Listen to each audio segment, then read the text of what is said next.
Well, hey, good morning, everybody. Good morning, John. Great to be with you today. My name is John. If we haven't had the chance to meet before, and let me start off by just saying Happy Father's Day to all the dads in the room. My personal blessing on you today is for rest, more bacon, and no sass. So, kids in the room, it's a no sass day. I just want you to know that now. I wanted to start out by letting you know that there's a little bit of an advantage that I have not being the main speaker each and every week. Most of the time you'll hear Seth and then you'll hear Scott, and I preach every now and then, and there's a huge advantage to not speaking each week, and that's the fact that I can slowly tell you my life stories, right? Like my humorous anecdotes on life, I can pepper in the very few messages I have to give each week. You guys met Scott. He was the one throwing sandwiches out earlier. And you might not know this about Scott, but he's been preaching for 2 to 3 decades by now, maybe even 4 decades. It's kind of crazy. Scott has very original life material to talk about anymore. He just doesn't. I mean, everybody's heard everything he has to say. And in fact, I'm pretty sure that he and his wife Amanda, just a few years ago, they made up 2 new kids just so they could have more stories to tell. Because if you know their family, they've got 20 kids. They all start with the letter M. So how are you going to know, right? You got Marley and Matthew and Moses and Mufasa and Merlin. Who do we know, right? They all blur together. So that's Scott. And then if you've been here for a while, you might have heard Seth preach 100 times, 200 times by now. And so if you're newer, here, let me catch you up on Seth's life stories. You ready? Here it goes. Taylor, youth pastor, Brazil, Carrie, kids. That's it. That's it right there. I've caught you up. You're all good. But see me, I've got 53 years of life stories kind of tucked in my back pocket, ready to pull out at any second over the 5 to 10 times I speak a year. It's a good position to be in. So I thought this morning I'd start by revealing something about my life you may not know, and I promise you this will tie in to what we're going to talk about today. But at one point in my life, believe it or not, I was a huge theater nerd, right? Anybody else in drama departments growing up or in drama? Nobody else wants to admit it. He did a little like that. Thank you for that. I was a huge theater nerd. Since my freshman year in high school, I was coaxed into auditioning for our production of Cheaper by the Dozen. It was the first show I was in, and ever since that time, I had the acting bug. I just loved theater. And for most of my high school and college career, I actually was in pretty much every production that our schools put on. And I loved most of the shows I was in, but there's 2 shows that when I look back at my theater career that I'm most proud of, or at least are most memorable. So I brought a couple pictures to show you. The first one, I'm not going to show you just yet. I need to explain something. So my sophomore year of college, we did Snow White. And it was the Grimm Brothers version, not the Snow White version. And our theater director, who'd been producing shows for, 30 or 40 years by that time, he did something he'd never done before in a casting, and I got cast into a role that I hadn't been auditioning for. So here's the picture. I was the witch. I was the witch in Snow White. And so It's kind of ironic now because I'm bald, but back then I had hair and I had a bald cap each show. I had tons of makeup. I dressed like this for 2 or 3 weeks because it was a long run. This is my wife, Melissa, if you haven't met her before. We were dating in college. She ran our costuming department, and every show I was in, she stood side stage and gave me a kiss on the cheek for good luck, except this show. She said I looked a lot like my mom, and that kind of weirded her out a bit. So, anyway, true story. The second show I was in that was probably the pinnacle of my time on stage was when I was Joseph in Joseph and the Amazing Technicolor Dreamcoat. Anybody familiar with that show at all? Not a lot of people. I got to tell you, it's a fantastic musical. If you've not heard it before, I'd encourage you to give it a listen. Just a lot of different types of music, and it was such a blast to be part of. And as I've gotten older, I just got to point out, I still want those abs. They're somewhere in my keepsake boxes. As I've gotten older and as I've looked back and thought about my time as Joseph, and it was a fantastic show and I loved it, but as I've reflected on the rehearsals and the performances and where I was personally at the time, Melissa and I have keepsake boxes where we've got some college newspapers from back then where I was interviewed, and so I can read interviews with me during the show and rehearsals. There's something that kind of stands out now that I'm older, actually a little bit of a regret, and that's as I look back at being Joseph, the reality is I was nothing like the real Joseph that we read about in the stories in Genesis. I was nothing like him at all. You see, our theater director, he also did something different for this show. He cast two Josephs. So we had dual leads, and he cast two narrators, the female lead. And it was unique. It was a little different in how we did rehearsals and even the shows. I would do a production with my narrator, and then the other Joseph would do a show with his narrator, and so on through the whole run. And to be honest, looking back, I didn't handle it well. There was a bit of a competition between me and the other Joseph. I was jealous. I was a little frustrated. I was angry because it was my big role, and I was sharing it with someone. And if I'm honest with you this morning, I kind of was a jerk through the whole thing. But the funny part is, now that I'm older and I read the story of Joseph, as we look at the story of Joseph in Genesis today, you don't find in Joseph any of the character traits that I had when I played him. There's no cockiness or pettiness, no frustration. In fact, I'd say to you, one of the most interesting parts about the story of Joseph, except for the last couple chapters that we have written about his life, is that for a lot of the fantastic things that happened to Joseph, right, some crazy highs and some super low lows, we actually don't read a whole lot about how Joseph responded at all, right? How he thought and what he was feeling and what he said and what he did it's curiously missing. And so this morning, what we're going to look for as we read the story of Joseph together is the negative spaces. We're going to look for the negative spaces. Now, here's what I mean by negative spaces. If you're into any art form, right, whether you've been into acting or maybe you sing or play an instrument, maybe you're into visual arts, you draw or you paint, one of the things you learn is that any key aspect of arts is not just what you can see or hear, it's also what's missing. As an example, if there's a large painting, sometimes it's the blank spots, the negative spaces in a painting that speak as much as what's painted on the canvas. If you're a musician, sometimes it's where you pause or don't sing or don't play that can be just as powerful in a song as when you do actually sing or play. And when we read stories, believe it or not, it's what we don't read about the character or the plot that can tell us as much about the character as what we have written. And so this morning, we're going to look at the story of Joseph together. And we're going to look at what we have written about him, but I also want us to pay attention to the negative spaces, the blanks that we have in Joseph's life. You could say that this morning we're actually going to be reading and looking for something that isn't there. Because I think what we actually find is that when it comes to Joseph's story and when it can come to our own stories in life, sometimes what we don't see or read, or what people don't see or hear about us, can tell just as much about us as what they do see and hear. So if you've got your Bibles with you this morning, we're going to be in Genesis chapter 37. You could turn there with me. If you've got a Bible app on your phone, you could flip to that. I'm going to have it up on the screen so we all can follow along. Now, the story that we have about Joseph in Genesis is pretty extensive. It's too much for us to read together during the time we have. So what we're going to do is we're going to read directly some of the story, and then I'm going to summarize some other parts as we go along. But we'll start in 37, verse 2, and we get a pretty good snapshot of Joseph, at least a younger Joseph. Here, let's read together. Genesis 37, verse 2 says, Joseph, a young man of 17, was tending the flocks with his brothers, and he brought their father a bad report about them. Now, this verse right here actually tells us a lot about Joseph right from the start.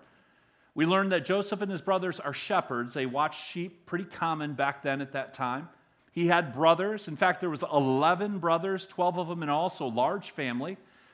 And we also read that Joseph brings a bad report to his dad. Now, we don't know what it is. We don't know why it happened, right? We don't know if it was just truthful and factual and appropriate for Joseph to share with his dad. Whatever or however the story went, we don't know. But what we do all know, if we've got siblings, is how siblings respond to someone who tattles on them, right? How we treat the snitch in the family. Well, to make it worse, in the next verse we learn that Israel, now Israel's another name for his dad Jacob, so Israel or Jacob loved Joseph more than any of his other sons because Joseph had been born to him in his old age.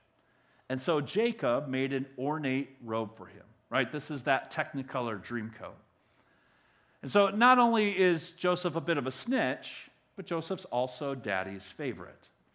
And his dad gives him this beautiful, probably an expensive coat, right? It's almost like painting a target on Joseph. And so you don't have to be Sherlock Holmes to know how the story's going to go. The next verse we read that his brothers, when they saw that their father loved him more than any of them, they hated Joseph. They hated him, and they couldn't speak a kind word to him. So let's pause just for a second. Again, I want to bring us back to what we have written. Joseph's a shepherd, large family. He's willing to tell his dad something that his brothers did that supposedly was wrong. His dad loved him more than anybody else, gave him this special coat to show that. But notice what we don't read about Joseph. So we don't read any ill motivation. We don't read any selfishness. We don't read any pride. It's not like he lorded it over that he was daddy's favorite. But whatever, we do know that his brothers didn't like him at all. And so then Joseph actually decides to stir it up a bit. He has a couple dreams, these crazy, vivid dreams, and he decides to tell his family about them. The first dream infers that his brothers, all 11 of them, 10 of which were older, by the way, would bow down to him. Yeah, you tell your siblings you had a dream that they bowed down to you. See how that goes for you. And then he has another dream, and it not only infers that his brothers bow down to him again, but that his mom and his dad do as well. This one doesn't just anger his brothers, it actually angers his dad a bit. And you may know how the story goes from here, that his brothers are out watching the sheep, and Joseph, surprise, surprise, daddy's favorite, he's at home. And Jacob decides to send Joseph out to check on his brothers. My guess is that Jacob wondered if there was anything going on out there he needed to know about, and he knew Joseph would tell him the truth.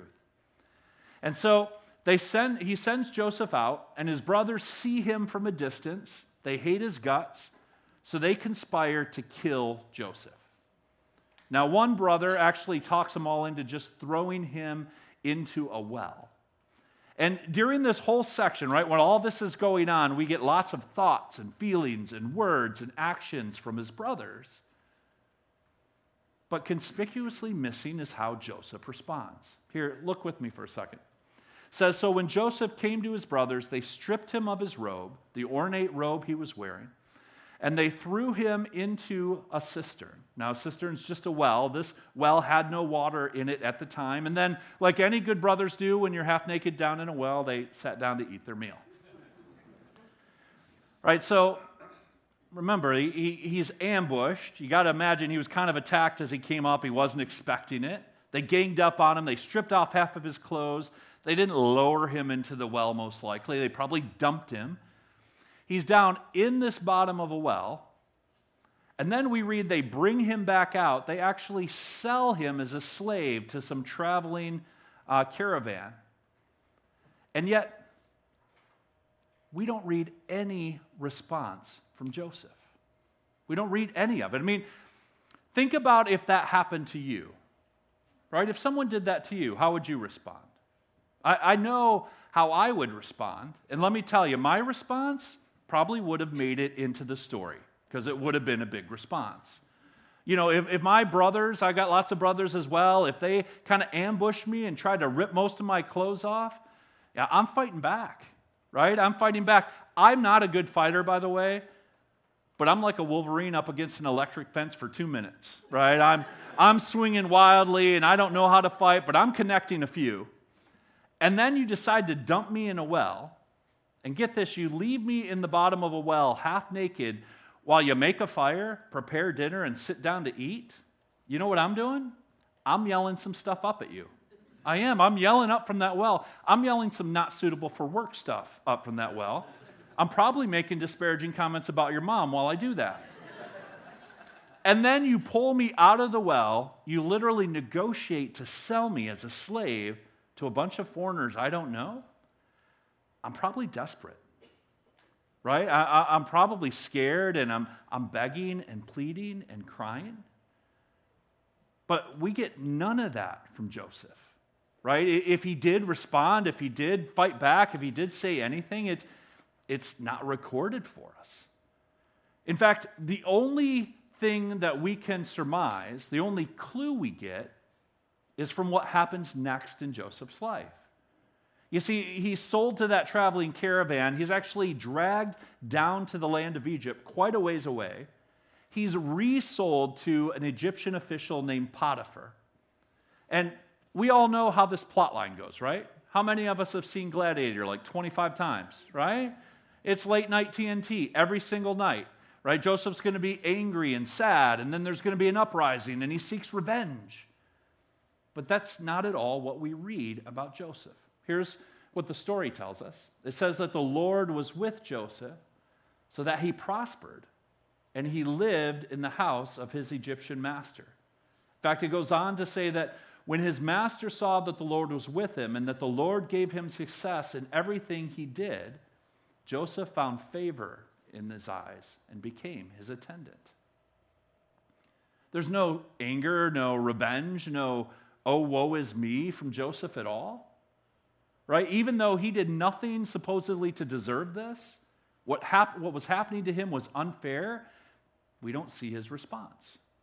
And again, put yourself in his shoes for a second, right? What happens when something happens to us and we didn't cause it, right? Like you're caught in gridlock traffic and late for work, or there's a reorganization at work and it feels like you're a couple pegs down lower than when you started 10 years ago, or we get a nail in the tire, or our phone drops in the toilet, or there's a rumor being spread around us at school. How do we respond to unfair situations?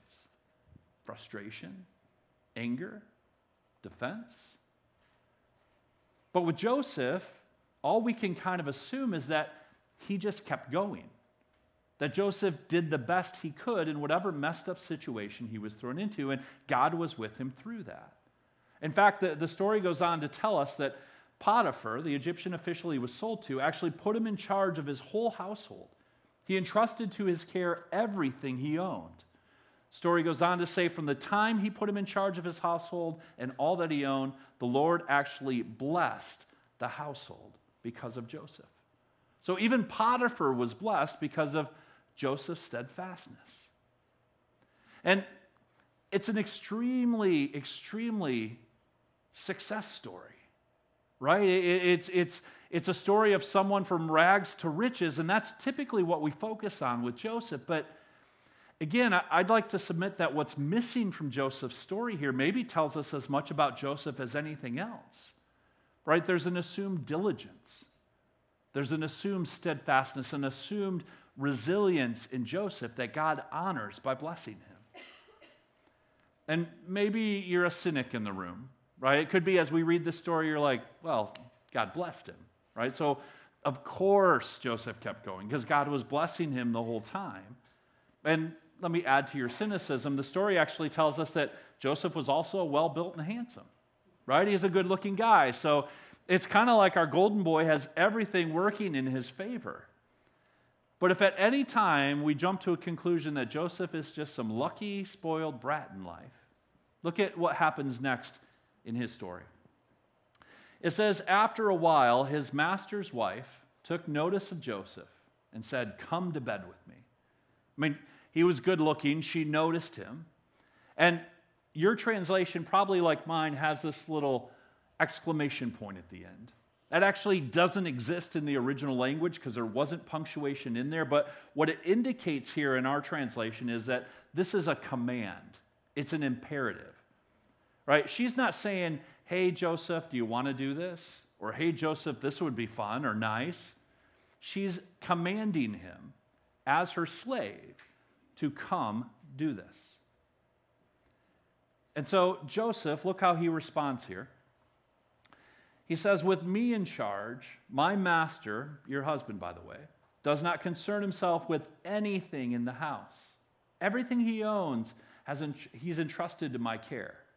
Joseph goes on to say, no one is greater in this house than I am.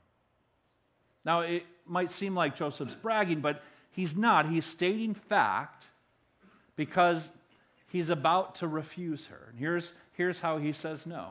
He says, my master's withheld nothing from me except you, because you're his wife. So how then could I do such a wicked thing and sin against God? Right? Nothing is outside of my boundaries. Everything has been put under my charge but you. And so if I slept with you, well, man, that would be disrespecting and offensive to your husband, my master. Not only that, but it would go against my religious convictions, how I believe God's called me to live and make choices in life. And just as interesting in these words that we read from Joseph is ever since way back when he was ambushed from his brothers, remember, ambushed, sold once, Egypt, sold twice, worked his way up through Potiphar. This is the first words we have from him since before that time.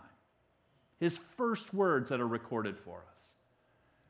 And so if we've had any question as to Joseph's character all along the way, well, it appears like he's responsible and he's respectful and he's a godly person. But Potiphar's wife doesn't take no easily. She keeps trying day after day, the writer would tell us. And Joseph not only continues to say no, but he also tries to create distance between him and her. He tries to not even be in the same room with her. And after a while, her persistence, his refusals, lead to her frustration. And after one more attempt and one more no, she actually frames him. She accuses Joseph of being the aggressor. First to the other servants and then to her husband, Joseph's master. Here's what happens as a result. It says that Joseph's master took him, put him in the prison, the place where the king's prisoners were confined. I mean, so much for taking the high road, right? I mean, Joseph so far has always taken the moral high ground, tried to do what was right. At least that's what it seems the whole time. So shouldn't this now be the time where he at least defends himself, right? He's being accused of something that he didn't do. Shouldn't now be the time that he tries to tell the truth and get the story out there? As I read this, it felt really similar to our modern day culture and nation as it comes to being a Christian or it comes to being in a church. Right? It feels like as the church nowadays, we try to live the way Jesus called us to, right? We try to be good Jesus followers and love our neighbors, and we try to live the way Jesus told us to and how the New Testament instructs. But as soon as our Christian liberties are threatened, as soon as fingers point and accusations are made, it's almost like we put down the Jesus flags for a second and we reach for that sword and the shield, right? Like the New Testament was working, but I'm going to go all Old Testament on you now. Right? We're riding into Jericho and burning down your village. So this should be the time when Joseph gets all medieval, right? When he starts telling the truth, he tells Potiphar how many times he said no and stands up for himself. Well, let's look together at how Joseph responded. Nothing. Nothing. It's blank. It's blank. I mean, did he defend himself? Did he tell the truth? We don't know. Was he sad? Was he angry? Was he frustrated? Again, we don't know. But we do know how the next story of his life started, and we can assume how he responded. Look with me. It says that while Joseph was there in that prison, the Lord was with him. He showed him kindness and granted him favor in the eyes of the prison warden. Kind of sounds familiar, doesn't it? An assumed steadfastness, an assumed resilience, and diligence that God honors and walks beside him in. Again, I think in Joseph's story, what's missing from his story can tell us as much about Joseph as what we have written.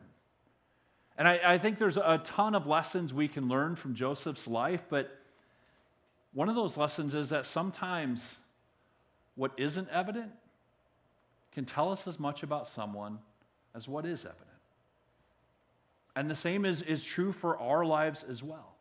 Right? When we look at the stories of our lives and the chapters and seasons of our life, let me ask you, what response or responses define your life?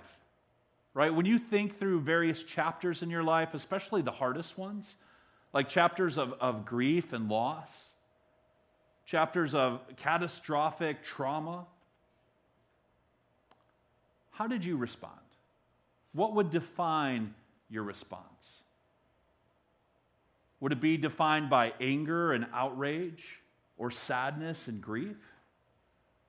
Now, let's be honest, those are all human emotions. Those are normal human emotions. We're all going to feel during times of loss or unfairness. But the real question is, did we let those emotions define our response? Are the chapters of our life defined by our emotional response? I had someone ask me just recently, within the last month or two, what I struggle with the most in life. It's a great question to ask somebody, by the way. You want to see them get quiet real quick, ask them what they're struggling with. Ask a pastor. It's a great question. And my response to them was that I'm kind of like the Hulk in the first Avengers movie. Anybody see the first Avengers movie? Again, not that many people. No Marvel fans in here. Well, I'm a Marvel fan.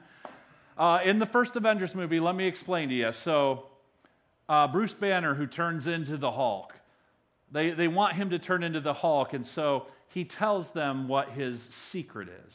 Anybody remember what the Hulk's secret is? He's always angry. Bruce Banner's always angry, so he can always turn into the Hulk. And I identify with that. Believe it or not, even though I can be joking and seem like I live a fun-loving life, I'm a little angry under the surface. I'm always just a little angry. And so when something happens in my life that I think's unfair or I didn't expect, my go-to is to pop off or to react in an angry way, right? It's like the tip of an iceberg, right? The tip of an iceberg is an indication of something much larger happening below the surface. And my struggle has been with that anger piece. I don't know, maybe you can identify with that. Maybe however you respond to things that happen in your life, especially the negative things, maybe it's just indications of deeper things going on underneath your surface. Could be anger or sadness, jealousy, insecurity.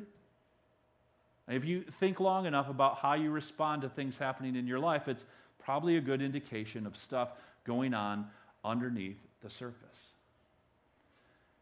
And so when you look at how you would normally respond, when you look at how you've responded to those chapters in your life before, isn't it true? Wouldn't we all like our story to be defined by steadiness?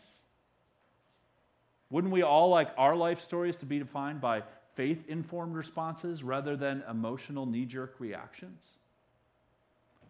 Right? When we're going through times where we're being mistreated, or maybe we've been bold and consistent in the face of temptation, maybe we're paying the consequences of doing what was right, those are actually just opportunities for us to trust that God's with us, to trust that He's going to see us through this, to trust that He's equipped us with the right things to get through it, that He'll honor our diligence and our resilience and strengthen us. Paul referred to some qualities as the fruit of the Spirit. Those hard times are opportunities for us to show fruit of the Spirit, like peace and patience, when we've got no reason to be peaceful or patient, or to be kind and gentle with people when we feel like doing the exact opposite. Those are the times we have the opportunity to respond to life just how Joseph did, like someone who's confident that God's with him through the highs and through the lows in life. And so as I wrap up today, right, I want to give you a question just to sit with, maybe wrestle with through the week, maybe pray about. Here's the question. Where in your life do you need to pray for steadiness and godliness in the midst of how you respond to adversity? Or as you think through the chapters of your life, maybe you don't have to think through it. You're going through a situation right now. Where in your life do you need to pray for a steady and godly response instead of maybe how you normally respond? Maybe you need better impulse control. It could be that how you respond is, again, an indication of something larger happening beneath the surface that you need to hand over to God, that you need to entrust to Him, that you need to actually work on, and maybe you need to talk to someone about. Where is God calling you to respond differently and to be confident that He's there with you? Because let me tell you, it's the times when we can be resilient and diligent and confident that He's with us. It's the times when we can respond with the fruit of the Spirit that hopefully, as people would write down our own story with what's happened in our lives, maybe they might write something like this. God was with them and blessed them as they steadily did their best and continued following His calling on their life. Wouldn't we all love for that to be in our life story? Again and again and again. Those are actually the stories that are told generation after generation. And maybe someday, hey, someone will write a musical about your life too. Let's pray together. Dear Lord, I thank You for who You are.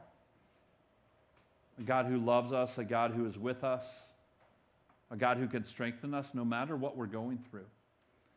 And I thank You for the incredible story of Joseph. It's a very well-known story. A lot of us have probably heard it a dozen or 100 times, but every time we read it, it should strike us in how he was so faithful and diligent.